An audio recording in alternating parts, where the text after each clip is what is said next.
کیا آپ نے کبھی غور کیا ہے کہ اللہ تعالیٰ انسان کو اس کے ظاہری اعمال پر نہیں بلکہ اس کی نیت پر کیوں پرکھتا ہے؟ کہتے ہیں کہ ایک شخص کی موت کوٹے میں ہوئی اور دوسرے کی مسجد کے اندر۔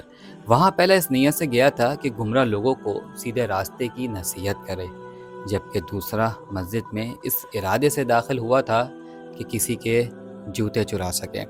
ظاہری طور پر ایک جگہ گناہ کی تھی اور دوسری عبادت کی، لیکن دونوں کے ارادے بالکل مختلف تھے۔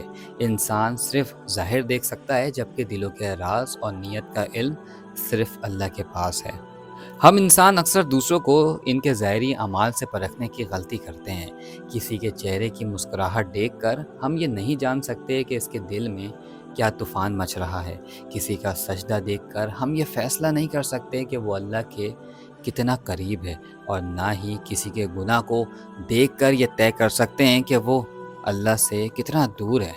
اگر ایک نیک عمل غلط نیت یا دکھاوے کے لیے کیا جائے تو اس کی اللہ کے ہاں کوئی اہمیت نہیں رہتی۔ دوسری طرف اگر کوئی گنہگار خلوص نیت اور سچی توبہ کے ساتھ اللہ سے معافی مانگے تو اللہ کی رحمت سے وہ معاف بھی ہو سکتا ہے۔ کبھی کبھی جو شخص ہمیں سب سے زیادہ گنہگار نظر آ رہا ہوتا ہے وہی اللہ کے نزدیک سب سے زیادہ محبوب ہو سکتا ہے۔ کسی کے بارے میں یہ فیصلہ کرنا کہ کون جنتی ہے اور کون دوزخی، یہ صرف اور صرف اللہ کا حق ہے۔ کسی کے ظاہر کو دیکھ کر اس کے باطن کا فیصلہ کرنا نہ صرف نادانی ہے بلکہ تکبر کی علامت بھی ہے۔ پردہ داری اللہ کی شان ہے۔ جو چیز ہم دیکھتے ہیں وہ صرف پردہ ہے، اور پردے کے پیچھے کا علم صرف رب کی ذات کو ہے۔